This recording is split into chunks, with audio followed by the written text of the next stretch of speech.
Roma 3. Kelebihan orang Yahudi dan kesetiaan Allah.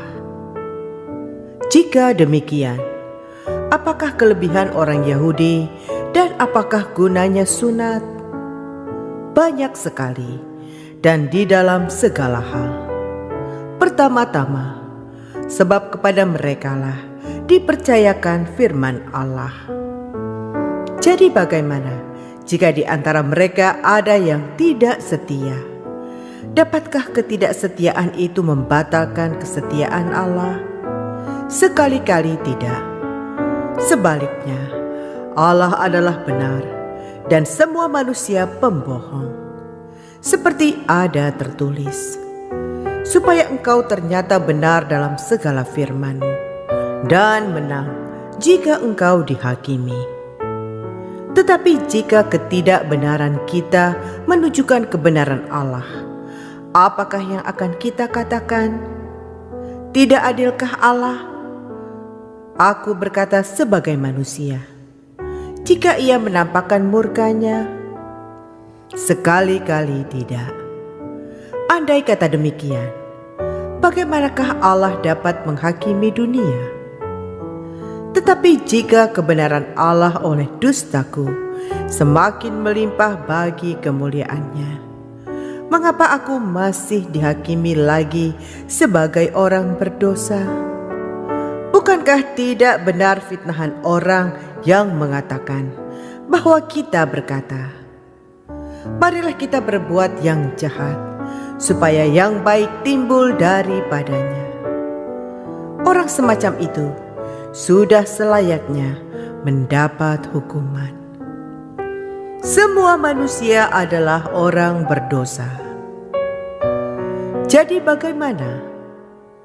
Adakah kita mempunyai kelebihan daripada orang lain? Sama sekali tidak.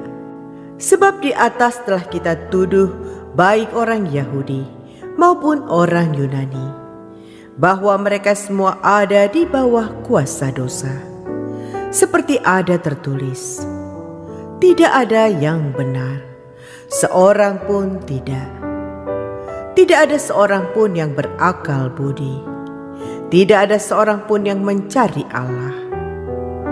Semua orang telah menyeleweng. Mereka semua tidak berguna. Tidak ada yang berbuat baik, seorang pun tidak. Kerongkongan mereka seperti kubur yang ternganga. Lidah mereka merayu-rayu, bibir mereka mengandung bisa. Mulut mereka penuh dengan sumpah serapah. Kaki mereka cepat untuk menumpahkan darah. Keruntuhan dan kebinasaan mereka tinggalkan di jalan mereka. Dan jalan damai tidak mereka kenal. Rasa takut kepada Allah tidak ada pada orang itu. Tetapi kita tahu bahwa segala sesuatu yang tercantum dalam kitab Taurat ditujukan kepada mereka yang hidup di bawah hukum Taurat, supaya tersumbat setiap mulut dan seluruh dunia jatuh ke bawah hukuman Allah. Sebab tidak seorang pun yang dapat dibenarkan di hadapan Allah oleh karena melakukan hukum Taurat. Karena justru oleh hukum Taurat, orang mengenal dosa. Manusia dibenarkan karena iman. Tetapi sekarang, tanpa hukum Taurat, kebenaran Allah telah dinyatakan, seperti yang disaksikan dalam kitab Taurat dan kitab-kitab para nabi, yaitu kebenaran Allah karena iman dalam Yesus Kristus bagi semua orang yang percaya. Sebab tidak ada perbedaan, karena semua orang telah berbuat dosa dan telah kehilangan kemuliaan Allah, dan oleh kasih karunia telah dibenarkan dengan cuma-cuma karena penebusan dalam Kristus Yesus.